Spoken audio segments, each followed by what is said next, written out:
Hello friends, Jayma Malme here, and today I'm going to show you how to create a very custom Cricut title for your scrapbook page. Now, if you don't have a Cricut, don't worry, because I'm going to teach you ways that you can create a similar look to this layout without a Cricut, but we are going to focus on this because it has been requested, so I want to make sure to show you guys who have been wondering how to create your own title. Now, I am scrapbooking some photos from my sister and her family's Hawaii vacation. My niece did a little photo shoot here where my sister took a bunch of pictures of her on this gorgeous beach on this, I think it's lava rock, and I was really drawn to that. And so I customized the layout in many ways, but one of which is to create, instead of this being sand, it is rocks. So let me show you the digital file. This is what it looks like in the catalog. So this is the Cape Cod collection, and I did a layout also for this Hawaii album in using a lot of this paper, but today I'm going to use mostly cardstock, and I'm going to focus on the digital art. This is an SVG, so it will work with Cricut, which is what I'm going to show today, or Silhouette, or anything else that will cut SVG files. So the digital art from Close to My Heart comes with all kinds of themed little icons, and then usually also some pre-designed cards and a pre-designed layout. So you can just pull this into your mat as designed. This comes in just as one file, and then it's ready to go if you want to. Now I'm gonna do a few treatments to it. First of all, I'm not cutting all of these little extra things. I'm also sizing it down to 8.5 by 11, and then I'm gonna create this custom title. I also want to bring in some of these little embellishments that I have that go with Cape Cod. There's these really cute kind of frosted acrylic shapes that I'm definitely going to use, because in the last layout I didn't really use much blue, but obviously I have lots of blue for this layout here. And then there's also some of these little paperboard shapes, some die cuts that I've already cut out. So I'm going to combine the digital art with my actual embellishments because I love playing with these. I have a lot of photos that I'm fitting on this layout, and I'm not even using flip-flops, if you can believe it. So another reason why I wanted to dive into Cricut Design Space is because I wanted to figure out what size I could keep these photos at if I had to make them a lot smaller, or if I could keep them 3x4, if I could have any 4x6, because I really wanted to include all of these. These were my favorites from the shoot, and I know that they'll appreciate having them in the album. So laying them out in Cricut Design Space also helped me with my photo placement and sizing. So let's jump over to Cricut Design Space and learn how I created this title here. Okay, so here is how I've designed my 8.5 by 11 page. And then just for reference, I want to show you the original page. So this is how it came into Design Space. This is the SVG from the Cape Cod digital collection from Close to My Heart. And it is all completely designed for you, ready to cut if you want to cut this out and create the 12 by 12 page. Now, for me, I didn't want all of these extra pieces.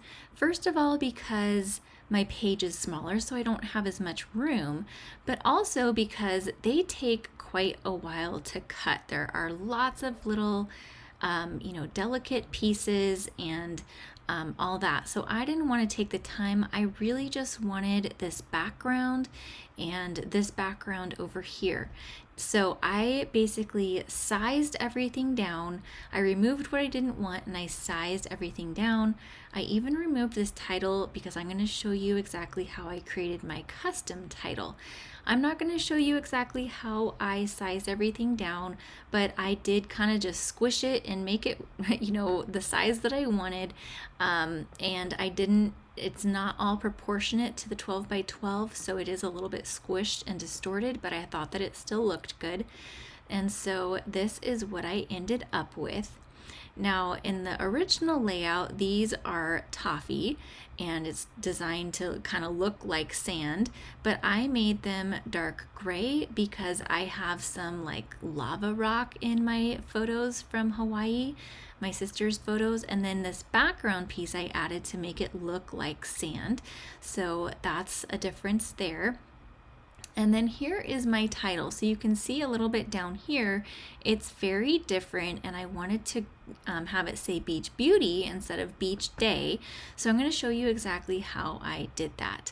So let me go ahead and move this off to the side, and I'm going to go ahead and delete that, and then we will create our custom title. So the first thing you're going to do is go over to the text tool here and click that, and I am going to type in my first word. Now typically Cricut Sans is going to be the first font, or the automatic font that pops up, and then we've got Beauty. And I just wanted to be more stylized than this. This is just kind of plain.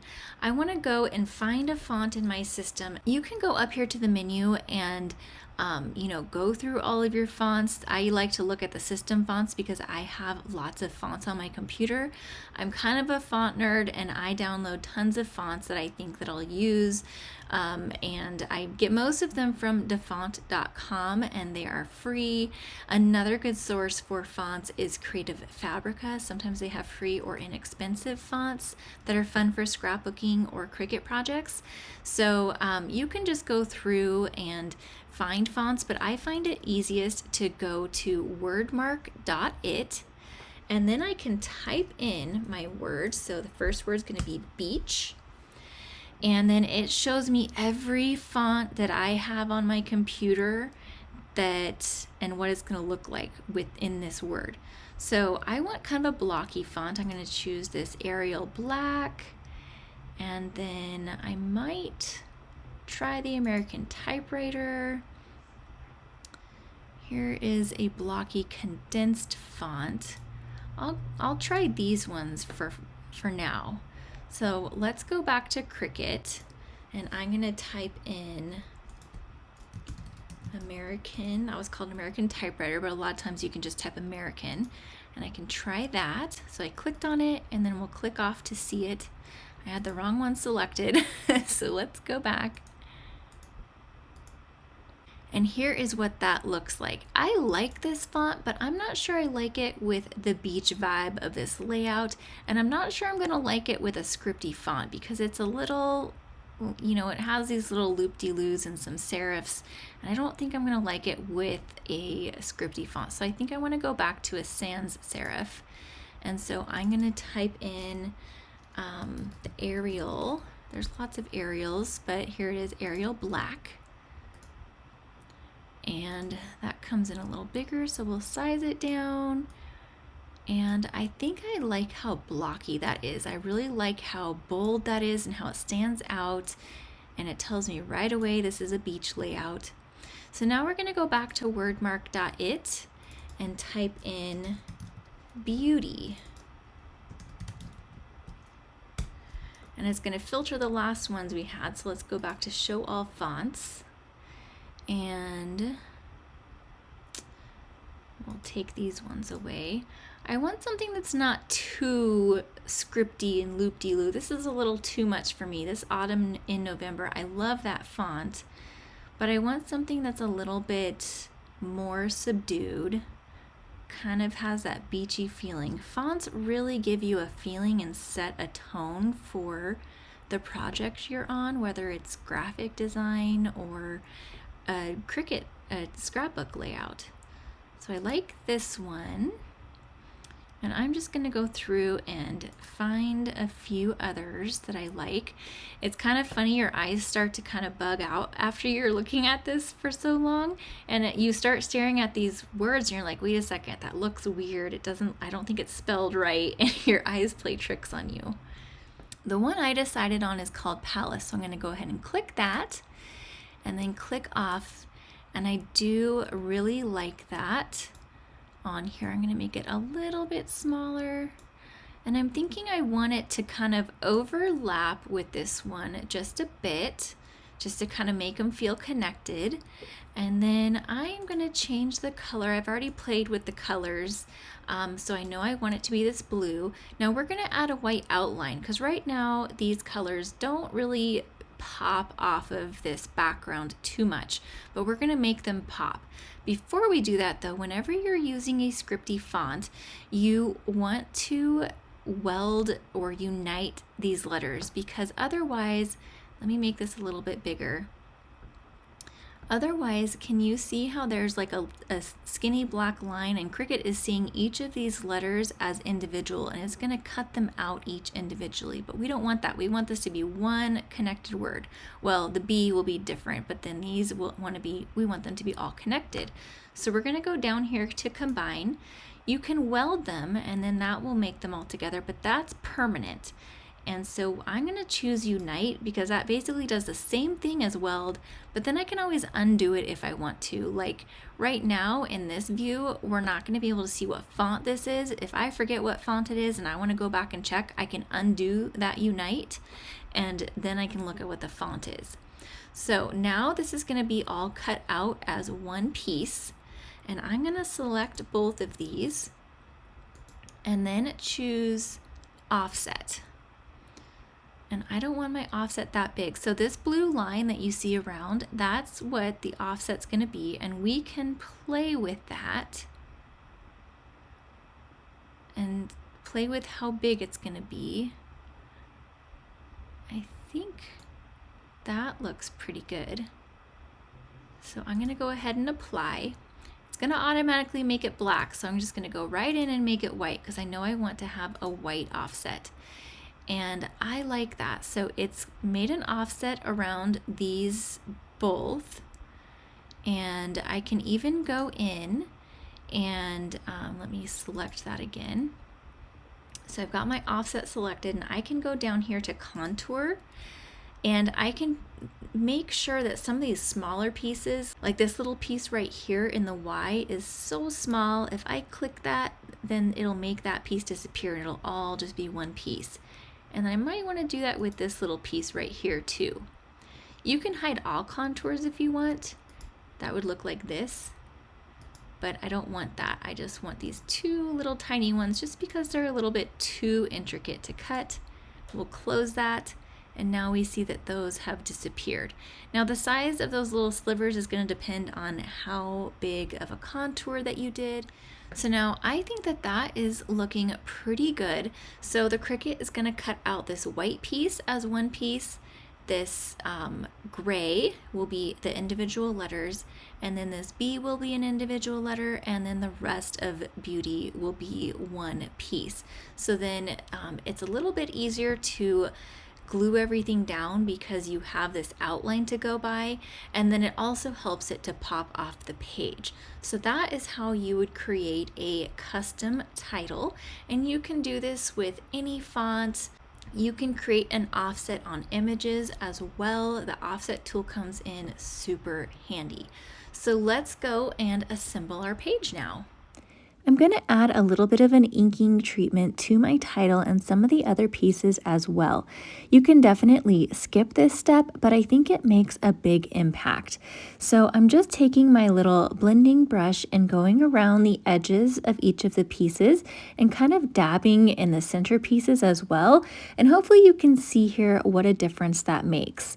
Then I'm going to kind of hold that piece and go around again. And here I'm just trying to hide that white core of the cardstock. That's kind of one of the things, it's like a good thing, bad thing about Close to My Heart's cardstock. I love having it as an option because there's so many things you can do with it. But when you're cutting out letters, you kind of don't want it showing. But it does, I think it plays a part in making this cardstock so nice to cut on the Cricut. It really does cut nicely on the Cricut, and I think it's because it has a white core. So I went ahead and did the same thing to all of those letters, and I'm going to do the same with the Bluebird on the Bluebird cardstock. Just be very careful with that scripty font, and then we'll go ahead and assemble. I'm using my Barely Art glue because it has a very thin tip. You want something with a thin tip, or you can use like a glue pen or something like that. And I like to hold it with my tweezers, put the glue on, and then put it in place. And it's nice because you can put it onto that overlay And then it makes the whole title one piece that you can move around the page instead of having to fuss with all of those little pieces. So like I said, having the title like this does double duty because that white outline really makes it pop, but also it's really easy to put down on the page. And there is our finished title. So now to assemble these sunset pieces or sunrise, however you want to look at it, I'm working on a piece of just regular copy paper, and I was referencing the picture in the catalog, so I'm getting everything in the right place. Basically, all of the longer pieces go on the right and the shorter pieces go on the left. And you're going to see me stumble here for a moment because I had one of these pieces upside down and I wasn't figuring out why it's not lining up. Why are these so much higher than the other ones? Don't worry, I'll figure it out. So these pieces and the sunrise or sunset pieces on the right side, even though they're straight, I cut those out on the Cricut as well, just to make sure I got all the sizing just right because they were kind of odd heights. So now I've got that figured out. If you don't have a Cricut though, you can still create a sunburst look like this. Just cut pieces into about 4" by 2" or so strips, and then you're going to cut those in half diagonally, and then that will give you two perfect halves in the shape of a sunburst. It won't be these exact shapes, but it will still give you the same effect and look really, really cool. Now you saw me start with that top left piece. That's because it overlapped both sides, and I thought that was a good starting point to make sure I've got it right up there in the corner, and then I can line up each of these pieces that follows. I used a combination of the ATG like dry just tape and my liquid glue because the smaller pieces really needed the liquid glue, but the liquid glue makes the paper underneath warp a little bit. It ended up not being too big a deal though because it will, adhere to that base layer and kind of flatten out. So I cut some additional pieces just with my paper trimmer. This is going to represent the sand, and I cut that out of Kraft paper. I love the texture of Kraft paper, especially for sand, and I'm planning to tear these, but I'm just making sure I like it first. Now again, if you don't have a Cricut, you can do that same layer that I did the gray in by just tearing, and maybe you can kind of tear it into the shape of a rock. Or if that's going to represent sand for you, you can just do what I'm doing here to represent sand. It doesn't have to be in that kind of mound shape. So two options for you to create a very similar layout without a Cricut. You may have noticed that I put a white sheet of cardstock down too, kind of between that sunburst and the sand. And that's because since I have some extra layer from that starburst, it's sitting on top of my base page, I didn't want that like white sheet. I didn't want just that background sheet showing through because it looked kind of sunken down. So I just put that there purely to level things out. And then these bottom layers are going to kind of overlap that as well. So I'm really, really liking how this is looking. I'm going to do a little bit of inking to these bottom pieces as well, just because I really like the extra dimension that this adds. Again, you can totally leave this off.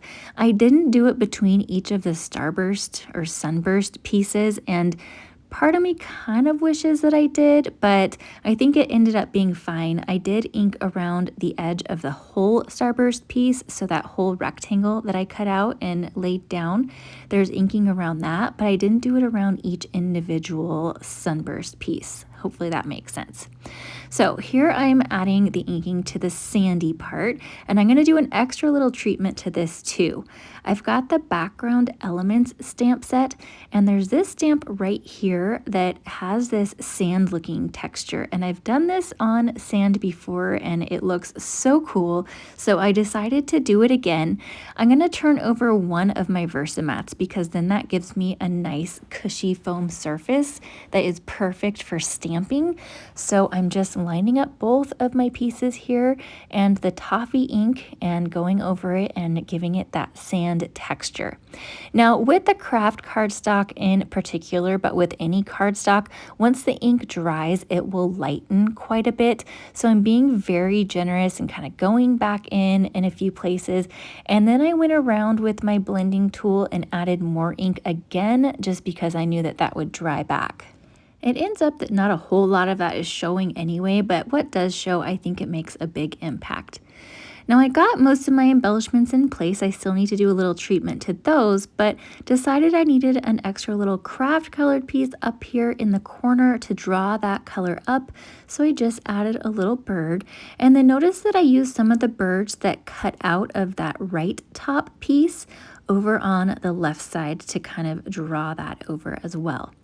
So these little shells and the sand dollar and those little pieces, the white ones are from the Cape Cod card making workshop. There's an exclusive stamp and die set in that cuts out these little pieces, and it is amazing. I love it, and I used it in my last Cape Cod layout as well.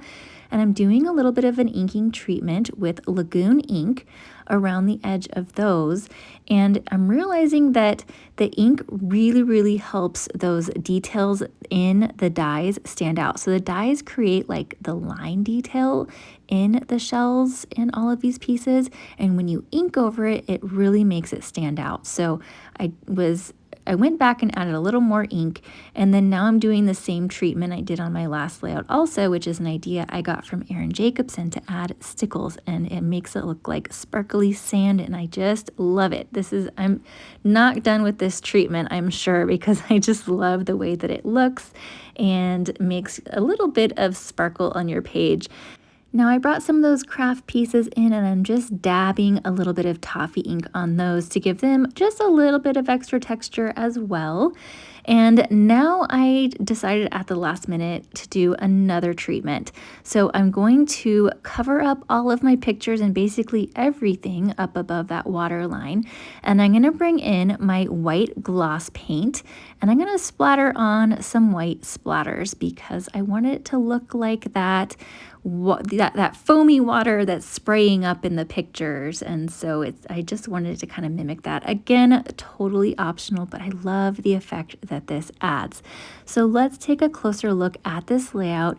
And as always, I will have still shots with detail shots on Instagram and Facebook, and those are linked down below, along with all of the supplies that I used as well if you're interested. So I hope that you enjoyed this video. Please be sure to give it a like if you enjoyed it, and consider subscribing to my channel if you haven't already. If you would like to see the other Cape Cod layout I did, which has a very different vibe than this one, then be sure to check out the video that's on screen right now. Thank you so much for watching, and I hope you have a wonderful day.